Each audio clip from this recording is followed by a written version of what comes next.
शान्ताकारं भुजगशयनं पद्मनाभं सुरेशं विश्वाधारं गगनसदृशं मेघवर्णं शुभांगं लक्ष्मीकान्तं कमलनयनं योगिभिः ध्यानगम्यं वन्दे विष्णुं भवभयहरं सर्वलोकैकनाथं।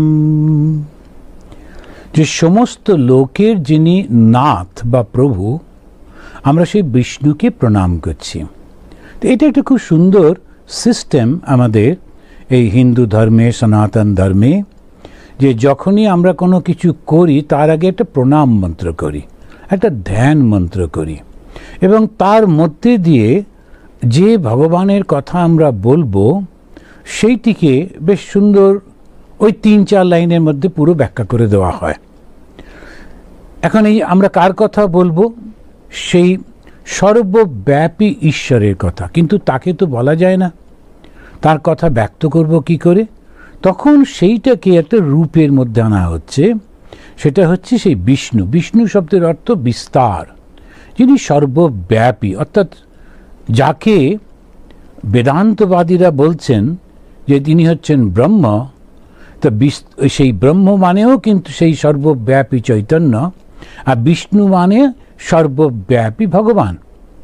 তা এই একটা ভগবানের রূপ আমরা পাচ্ছি। আর মজা কি জানেন, এই যে ভাগবতটা, আমরা ভাগবতেরই একটা অংশ হচ্ছে উদ্ধব গীতা। এই যে ভাগবতটা আমরা পড়েছি বা যদি ভবিষ্যতে কখনো আবার পড়ি, তো এই ইংলিশেটা রয়েছে, কিন্তু বাংলা যদি করা হয় তো এই ভাগবতের যে 12টা স্কন্ধ রয়েছে, তো 12টা স্কন্ধের মধ্যে 9টা পর্যন্ত সেটা হচ্ছে বিষ্ণুর কথা, কিন্তু বিষ্ণুর কোনো রূপ নেই। তিনি সৃষ্টি করেছেন, জগৎ চলছে এবং সেখানেই তিনি আছেন। নানান অসাধারণ সমস্ত গল্পগুলোর মধ্যে দিয়ে কি সুন্দরভাবে এটা সব ব্যাখ্যা করছেন। আবার একেবারে সেই নবম অধ্যায়ের শেষের দিকে গিয়ে ব্রহ্মা এবং শিব যখন প্রার্থনা করছেন, দেবতারা প্রার্থনা করছেন যে এইবার তুমি একটু মূর্তি ধারণ করো, তখন তাদেরকে কৃপা করবার জন্যে সেই অমূর্ত সর্বব্যাপী চৈতন্য স্বরূপ তিনি একটা প্রচণ্ড গর্জনের মধ্যে দিয়ে, বিদ্যুতের মতো সেই ঝলকের মধ্যে দিয়ে একটা রূপ শুধুমাত্র ব্রহ্মা এবং শিবই দেখতে পেলেন, বাকি অন্য দেবতারাও দেখতে পেল না। সেই রূপটি কি? শঙ্খ চক্র গদা পদ্মধারী এবং সোনার মতো বর্ণ একটা কাপড় পরা, আর অসাধারণ সৌন্দর্যশালী একটা পুরুষের যে রূপ দেখা গেল, তিনি হচ্ছেন সেই বিষ্ণু। এটা কল্পনা করা গেল। আবার এই ভাগবতে একটা জায়গায় আছে, ব্রহ্মা তার মানস পুত্র যে 4 জন কুমার, তাদেরকে বলা হতো সন ব্রাদার্স, সেই 4 জন সনক, সনন্দ, সনাতন, সনত কুমার, এরা যখন ব্রহ্মাকে জিজ্ঞেস করছে প্রশ্ন, তখন ব্রহ্মা বলেন আচ্ছা আমি কেন উত্তর দিই, বরং আমাকে যিনি সৃষ্টি করেছেন তাকেই প্রার্থনা করি। তো প্রার্থনা করে বললেন আপনি এদের এই প্রশ্নের একটু উত্তর দিন। এইগুলো যারা যারা আমার এই বক্তৃতাগুলো শুনেছেন, খুব সুন্দর এগুলো সব বলা হয়েছে। সেইখানে কিন্তু তিনি ওই 4 ভাইয়ের সামনে একটা বিরাট হাঁস রূপে এসে অবতীর্ণ হলেন। তো তিনি যে কোনো রূপে আসতে পারেন, সেটা হচ্ছে কথা। তার মধ্যে সর্বশক্তি, সর্বজ্ঞান, সেই জন্যে যে কোনো রূপে, পরমহংস রূপে তিনি এলেন। হাঁস কেন?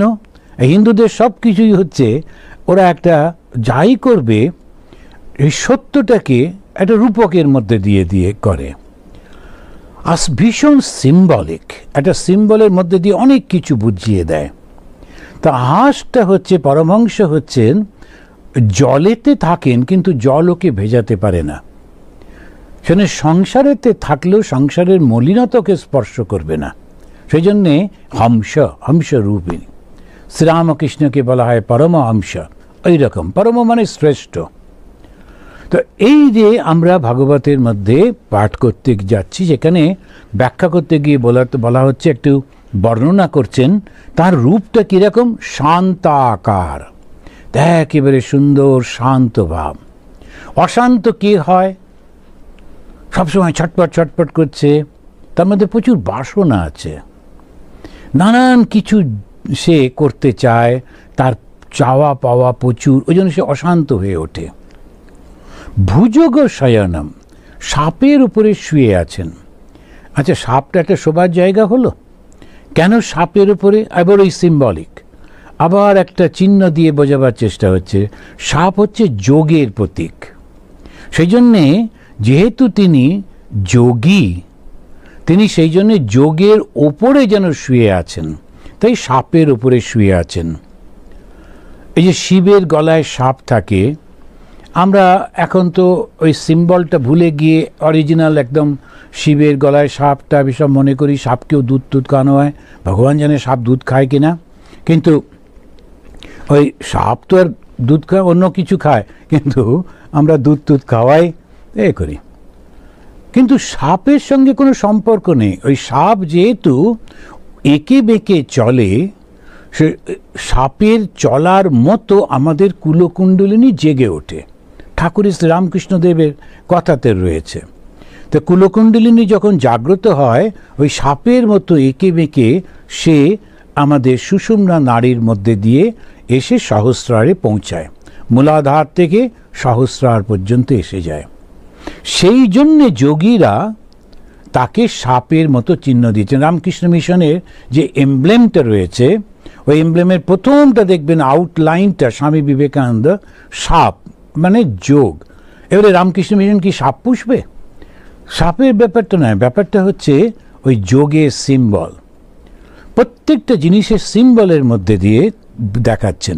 পদ্মনাভম, তার নাভি পদ্ম থেকে সৃষ্টি হচ্ছে।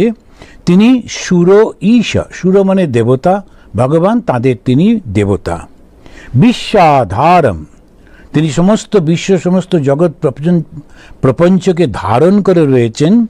গগন সদৃশম, বিশাল গগন একটা কথা বলল, কিন্তু তিনি সর্বব্যাপী, সর্বত্র, তাই বলা হচ্ছে গগন সদৃশম।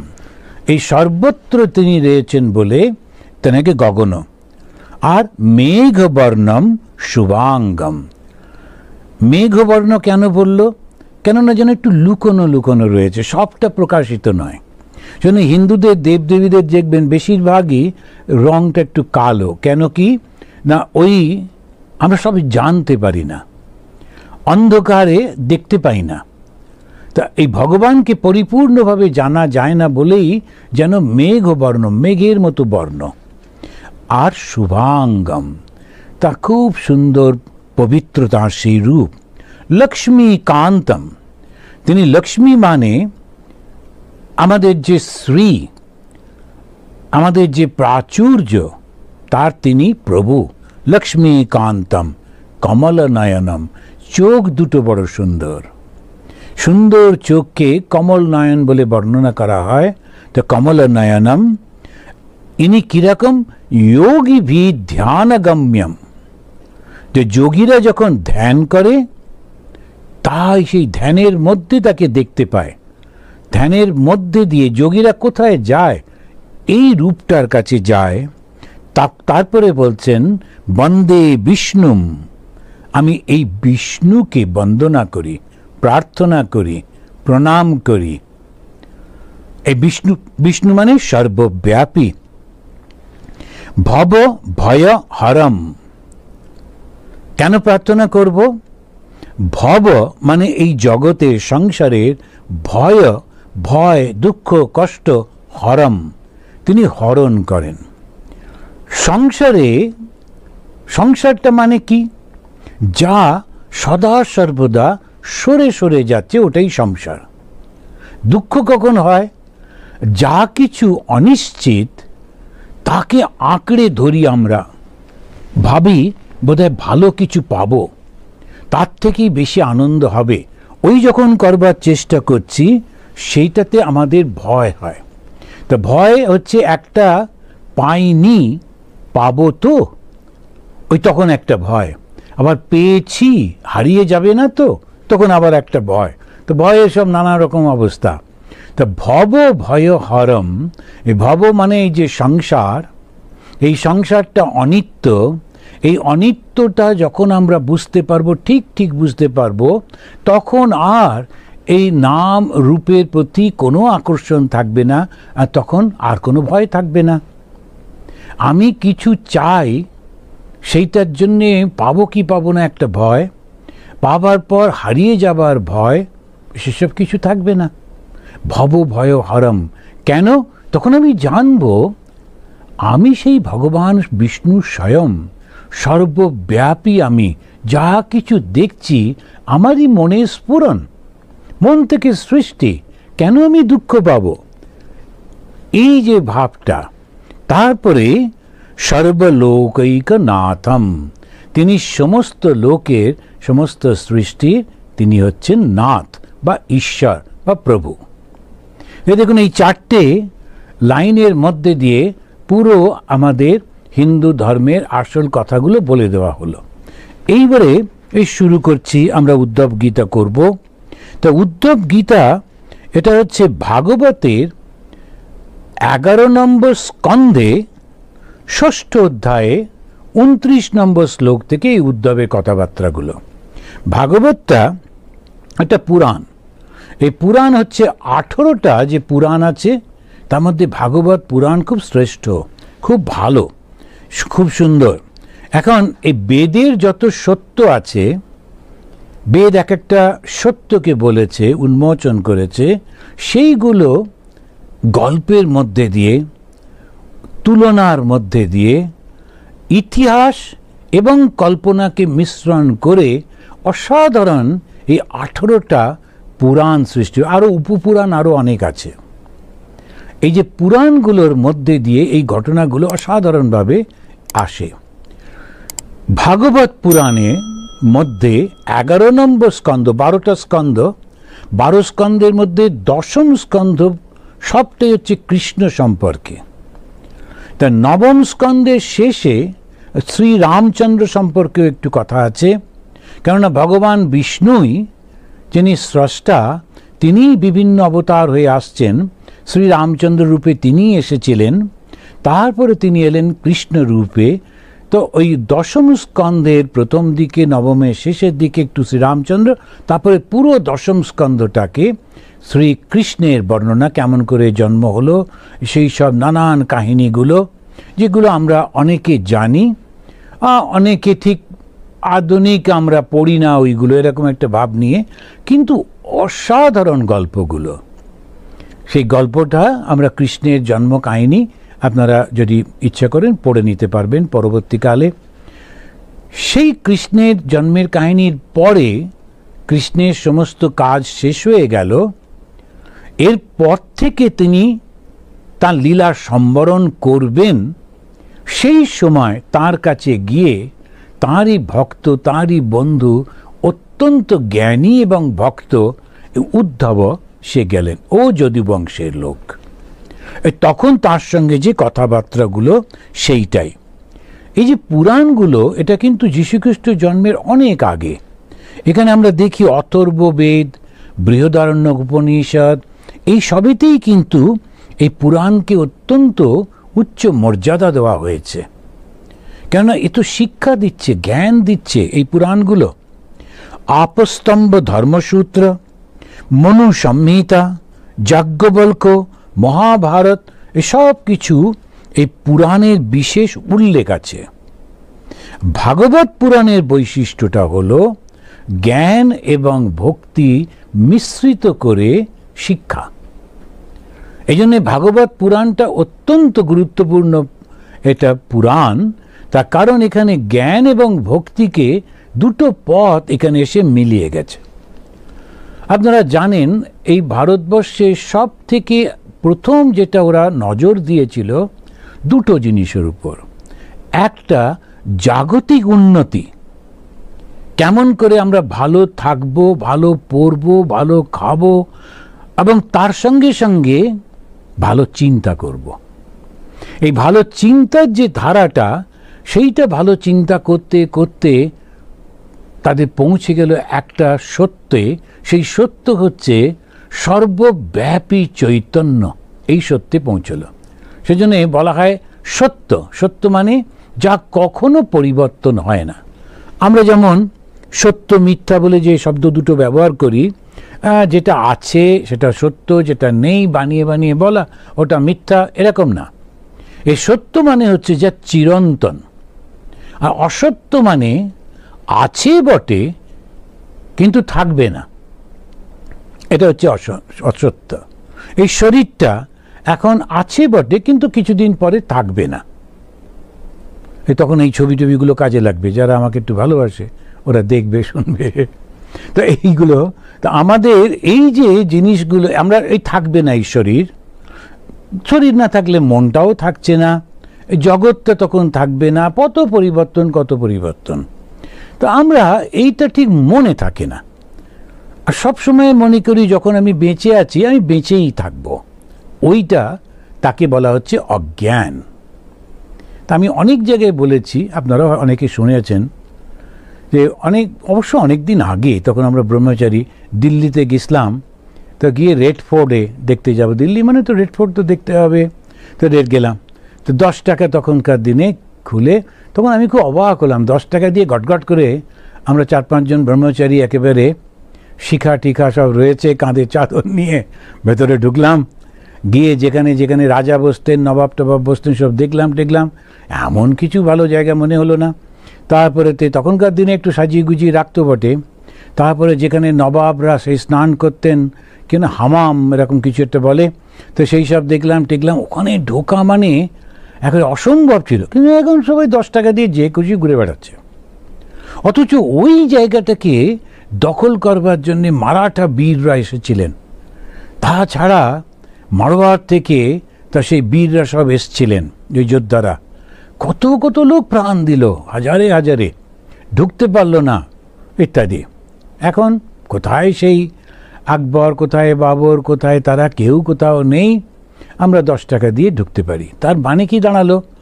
কোনো জিনিসটাই জগতের কোনো জিনিসটা পার্মানেন্ট নয়। আমরা ওই একটুখানি ওই করবার জন্যে এত একেবারে হাঁকপাঁক করতে থাকি। এটা যেই মাথায় এসে গেল, মনের মধ্যে এসে গেল, তখন কিন্তু এই জগৎটা আমরা খুব ভালো এনজয় করতে পারি। কীরকম? তখন সব কিছু করব কিন্তু কোনো বন্ধনে পড়ব না। যেমন আমরা বেড়াতে যাই, বেস্ট জায়গাগুলো ঘুরে ঘুরে দেখি, ভালো ভালো হোটেলে গিয়ে খাই, তা সব কিছু এনজয় করি, বাস চলে আসি। আর যারা ওখানে থাকে তারা কিন্তু করতে পারে না, সেখানে ওরা ওখানে আটকে যায়। এইটাই হচ্ছে শিক্ষা। তো ভাগবত আমাদের কি শিক্ষা দেয়? এই জগৎটা তোমার পর। কিরকম পর? মা বলছেন যে অন্য দৃষ্টিতে যে তোমার পর নয়, অর্থাৎ জগতে সবাই তোমার আপন, তোমার ভেতরে যে ঈশ্বর ওদের মধ্যেও তাই। আবার জ্ঞানের দৃষ্টিতে যখন আমরা দেখছি, আর একটা ভাবে দেখি, সব কিছু তো মিথ্যা, সব কিছু তো অনিত্য, বেশি দিন তো থাকবে না। এই কোথায় সে বাবা মা, কত ভালোবাসা স্নেহ আবদার, কত রাগ, কত কি হলো, কোথায় সবাই চলে গেল। মা ওই দিদিকে বেশি ভালোবাসে, এই আমাকে বেশি ভালোবাসে না বলে কত রাগ, কত কান্নাকাটি। রাত্রিবেলায় 2-3টে রাত্রি না খেয়েই কাটেন। দিনের বেলায় খেত, রাত্রিরে খেত না। তো রাত্রে অনেকে একটু উপোস করে, তো এগুলো রাগ দেখাচ্ছে কি না, তুমি আমাকে বেশি ভালোবাসো না। এখন সেই কোথায় দিদি, কোথায় মা, কোথায় বাবা, কোথায় না খেয়ে থাকা, সবগুলো গেল, কিচ্ছু থাকে না। তাহলে কেন মাথা কুটে এত মারামারি করি, এত অহংকার, এত অভিমান? তো সেইটাই এই আমাদের শেখাবে জ্ঞান এবং ভক্তির মিশ্রমে। ভগবান শ্রীরামকৃষ্ণ খুব সুন্দর বলেছেন এই ভাগবত সম্পর্কে। যেখানে এই ভাগবত পাঠ হতো, উনি জানতে পারলে গিয়ে বসতেন, শুনতেন। তারপরে ওনার ওই কথাটা হচ্ছে, উনি বলছেন ভাগবত হচ্ছে জ্ঞানের ঘিতে ভেজে ভক্তির রসেতে ডুবিয়ে তৈরি করা। জ্ঞানের ঘিতে ভেজে তারপরে ভক্তির রসেতে ডুবিয়ে তৈরি হয়েছে এই ভাগবত। ভাগবতের যে জ্ঞানগুলো, কত গল্প রয়েছে। তার মধ্যে যে জ্ঞান, সেখানে কপিল মুনি তার মাকে বলছেন একদম চূড়ান্ত বেদান্তের কথা, মায়ের সাথে কথা বলছেন। আবার এই উদ্ধবের সঙ্গে কৃষ্ণের যখন কথা হচ্ছে, অসাধারণ সেই দেখবেন কথায় কথায় সেই জ্ঞানের প্রসঙ্গটাই আসবে। নারদ মুনি তার ইচ্ছায় এই ভাগবত রচনা করেছিলেন বেদব্যাস। বেদব্যাস সব কিছু করেছেন, তারপরেও তার মনে একটু দুঃখ, ঠিক শান্তি হচ্ছে না। তাই একদিন নারদ বেড়াতে এলেন, তখন জিজ্ঞেস করছে, কেন বলো তো নারদ, যে তুমি তো ভগবানের কাছেই থাকো, কত কি জানো, আমি এত কিছু করলাম, তথাপি মনের মধ্যে শান্তিটা কেন আসছে না?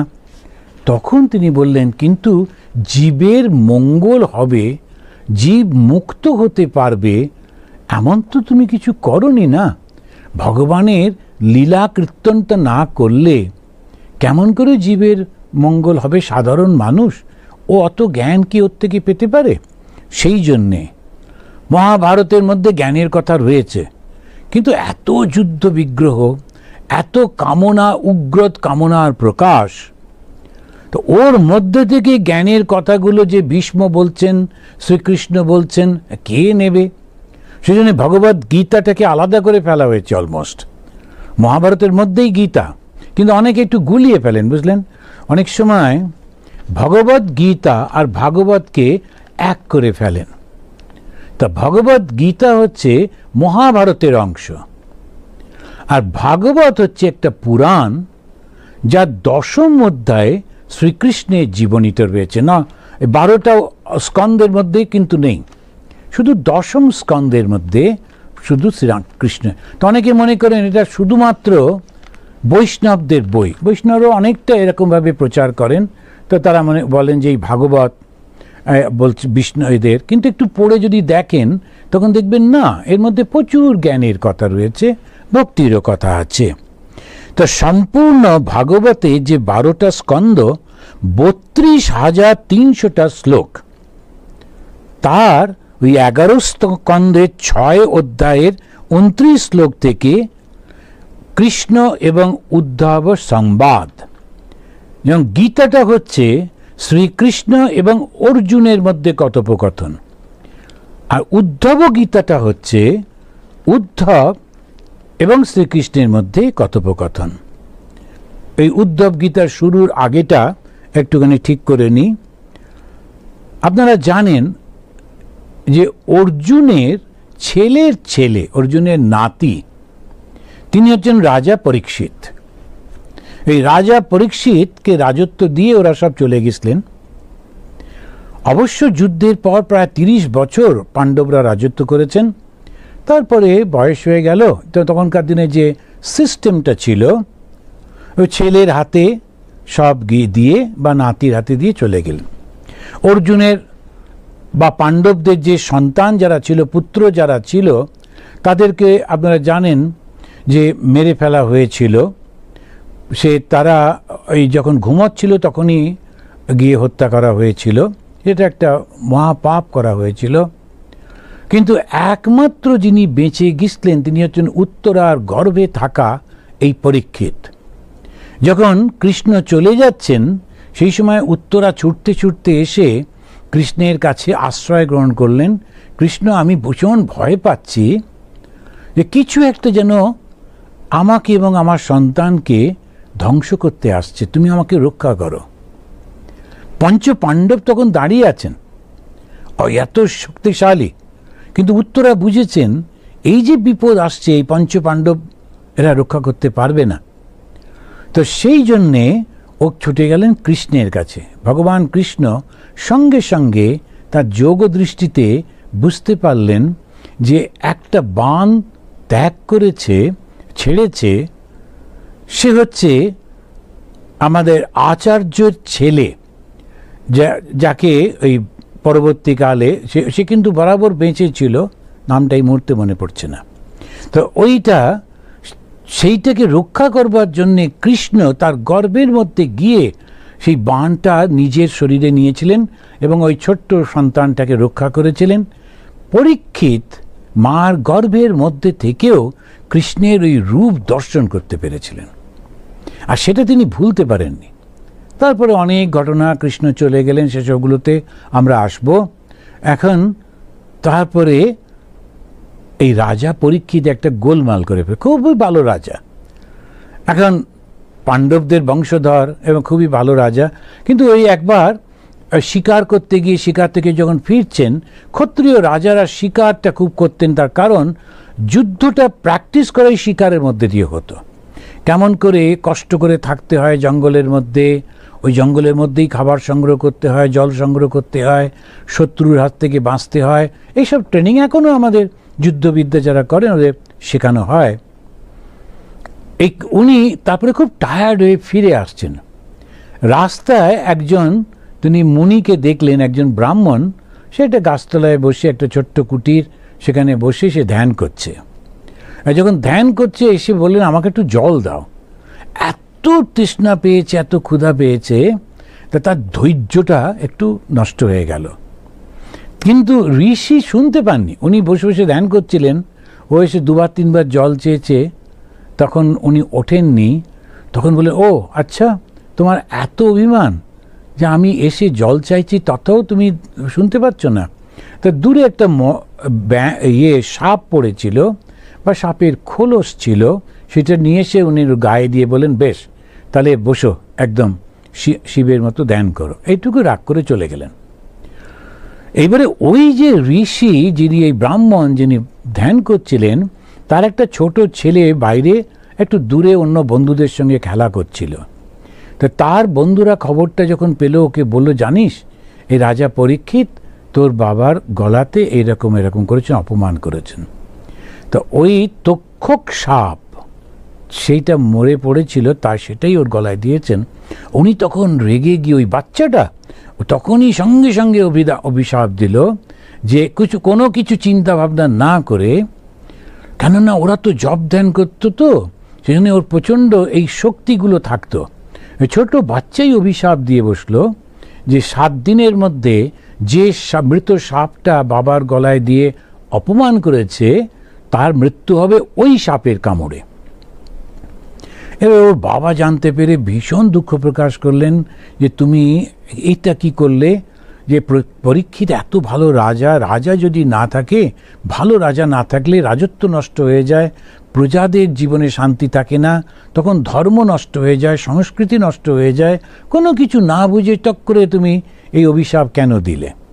কিন্তু এটা খুব সুন্দর জিনিস, যেটা আমরা লক্ষ্য করি, রাজা পরীক্ষিত কিন্তু ওই ব্রাহ্মণকে এসে আমাকে বাঁচিয়ে দাও বা অন্যান্য কিছু করা, যাগযজ্ঞ করে বাঁচার চেষ্টা, এসব কিছু করলেন না। তিনি শান্তভাবে মৃত্যুর জন্য অপেক্ষা করতে লাগলেন। তিনি তখন জন্মেজয়, যে পরীক্ষিতের যে ছেলে জন্মেজয়, তার হাতে রাজত্ব দিয়ে তিনি গিয়ে নদীর তীরে ছোট্ট কুটির বানিয়ে থাকতে লাগলেন। বিখ্যাত রাজা তাঁর এরকম। খবরটা যেই ছড়িয়ে পড়ল, তখন চতুর্দিক থেকে মুনি, ঋষি, তপস্বী, ব্রহ্মচারী সব আসতে লাগলো, লোকজন। কেন? তার কারণ হচ্ছে, ভাগবতে সব এই বর্ণনাগুলো রয়েছে, ওরা জানতো পরীক্ষিত তার জন্মের আগে একটা বিপদে পড়েছিল, তখন ভগবান কৃষ্ণ এসে দৈবভাবে তাকে রক্ষা করেছিলেন তার মায়ের হৃদয় দেহের মধ্যেই। এইবারে পরীক্ষিত মৃত্যুর একটা ভয় পেয়েছেন, মৃত্যুর একটা সামনে এসেছে, নিশ্চয়ই কৃষ্ণ তিনি এসে পরীক্ষিতকে রক্ষা করবেন। এইরকম ভাবে ওটা দেখবার জন্য, শোনবার জন্যে সবাই এসে ঘিরে বসে আছে। মৃত্যুকে এই আমাদের ভারতে কখনো ভয় পায়নি। কেন না, মৃত্যুটা একটা পরিবর্তন মাত্র। পরীক্ষিতের মৃত্যুটা কিরকম সেইটা দেখবার জন্যে, বা ওকে আবার কৃষ্ণ রক্ষা করেন কিনা, এই এত লোক। তারপরে সবাই নিজের বসে আছেন, অপেক্ষা করছেন নিজেদের মধ্যে। এখন ঋষি মুনিরা যখন বসেন তখন ধর্ম আলোচনা হয় নানান রকমের। হঠাৎ করে যিনি এসে তাদের মধ্যে উপস্থিত হলেন, তিনি হচ্ছেন শুকদেব, ব্যাসদেবের ছেলে শ্রী শুক। শুক জন্মে থেকেই সিদ্ধ, জন্ম থেকেই পবিত্র, তাঁর ব্রহ্মজ্ঞান অন্যদের তুলনায় অনেক অনেক বেশি। তা সেই কারণে যখন সেই সুখদেব এসে ওখানে বসলেন, খুব হই হই পড়ে গেল, সবাই সুখদেবের কথা শুনতে চায়। তখন রাজা, অর্থাৎ রাজা পরীক্ষিত, তিনি ওই সুখদেবের কাছে, শ্রী সুখদেব তার কাছে বললেন যে আমাকে একটু বলতে পারেন কৃষ্ণ সম্পর্কে? আমি ছোটবেলায় ওই মায়ের গর্ভের মধ্যে থেকে তাকে দেখেছিলাম, তিনি এখন কোথায়, কি করছেন, আমার তার কথা শুনতে খুব ইচ্ছা। এবারে ওই পুরো ভাগবতটা সেই সুখ বলছেন, তিনি শুনেছিলেন তার বাবার কাছে, তার বাবা ব্যাসদেব। এবং এই সুখ যেখানে বর্ণনা করছেন সেখানে আর একজন সে বসেছিল, সে ঠিক মুনি ঋষি না, সে ভীষণ ইন্টেলিজেন্ট ছিল আর তার স্মরণ শক্তিটা ছিল অসাধারণ। কিছু কিছু লোক এরকম থাকতো, তাদেরকে বলা হতো সুত। এই সুত তারা জাতিতে হয়তো ওই রকম একটা নিচু কোনো জাতিতে, তার বাবা হয়তো সাধারণ কাজকর্ম করেন, কিন্তু এই সুত সে ওই শক্তিটা থাকায় ওইটা শুনতে, এবং ঋষিমুনিরা ওর কাছ থেকে শুনতো। তা পুরো ভাগবত সুত বলছে, কিন্তু ভাগবতে সুত বলছে, আর সুত কোথায় শুনেছে? সুখদেবের কাছে। সুখদেব শুনেছেন, যিনি রচয়িতা, সেই তার বাবা ব্যাসদেবের কাছে। আসুন আমরা 3 বার শান্তি বলে এবারে শেষ করি। ওম শান্তি শান্তি শান্তি। হরি ওম তৎসৎ। শ্রীরামকৃষ্ণ अर्पणमस्तु।